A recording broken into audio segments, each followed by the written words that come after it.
This one's for every woman who's ever been told she's too much by a man who was never enough. You ever notice the loudest men calling themselves kings have nothing on their heads but ego? They say they want a woman who's driven until she starts driving herself. Then suddenly she's neglecting him, disrespecting the relationship, too independent. No, she's just outgrowing his leash. This whole alpha male it's cosplay. A performance for boys who are never crowned by purpose, only by control. They don't lead, they gatekeep. And the second you stop orbiting their mediocrity, they label you the problem. But real kings don't compete with queens, they rise with them.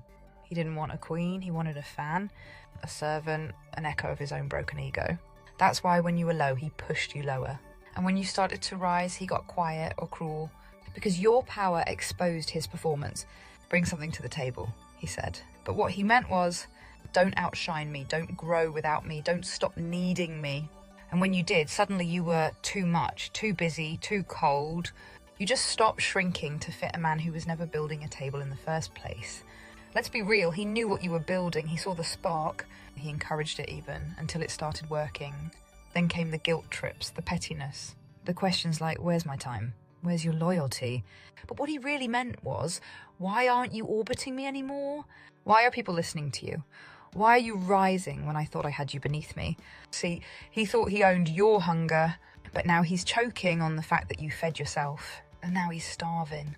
Don't forget Eve ate the apple. Oh, they love that line. They weaponize mythology to cover their fear. Of women who question, of women who know, of women who leave.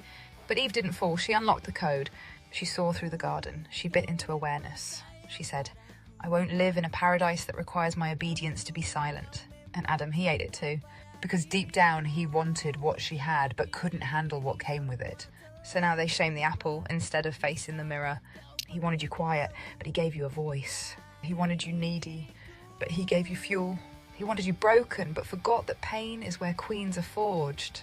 You were grieving, he used that. You were lost, he liked that. You were rebuilding, and he got scared.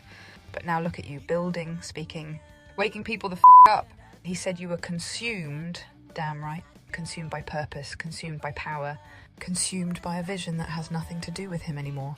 Because you didn't just walk away, you outgrew his gravity. Narcissistic lovers don't want partners, they want mirrors. Reflections of their own ego, validation machines. So when you start shining in your own light, they malfunction. That's when they hit you with the line, what do you bring to the table? But here's the truth. Men who ask that usually don't even own a table. They've got no tools, no vision, no foundation, just expectations. You walk in with love, loyalty and fire, and they want to invoice you for it. They want the queen's energy on a joker's budget. But you're not serving scraps anymore, you're building the whole damn empire. Watch how fast the story changes when you rise. First he said, you need to do something with your life. You're not doing enough, you need to step up. But when you finally did, suddenly it's, you've changed, you're selfish.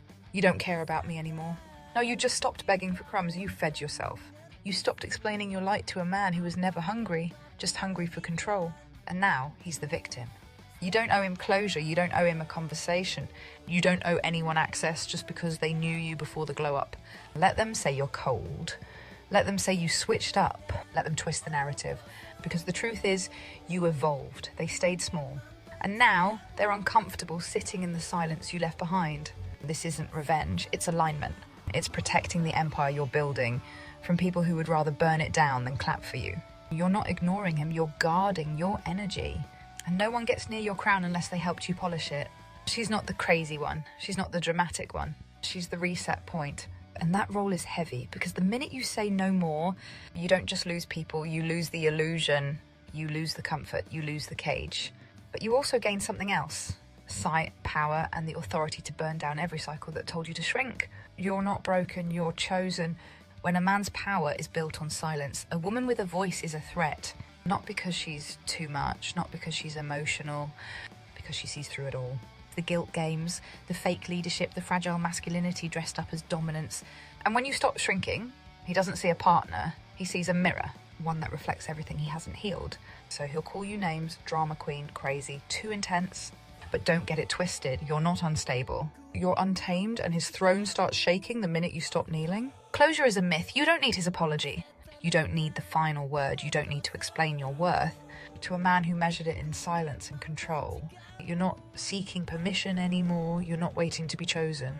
You chose yourself, and that was the spell breaker. Let them gossip, let them guess, let them choke on the space your absence leaves behind. Because this isn't about revenge. This is about altitude. You're not lost. You're above them now, and they can't breathe where you're going.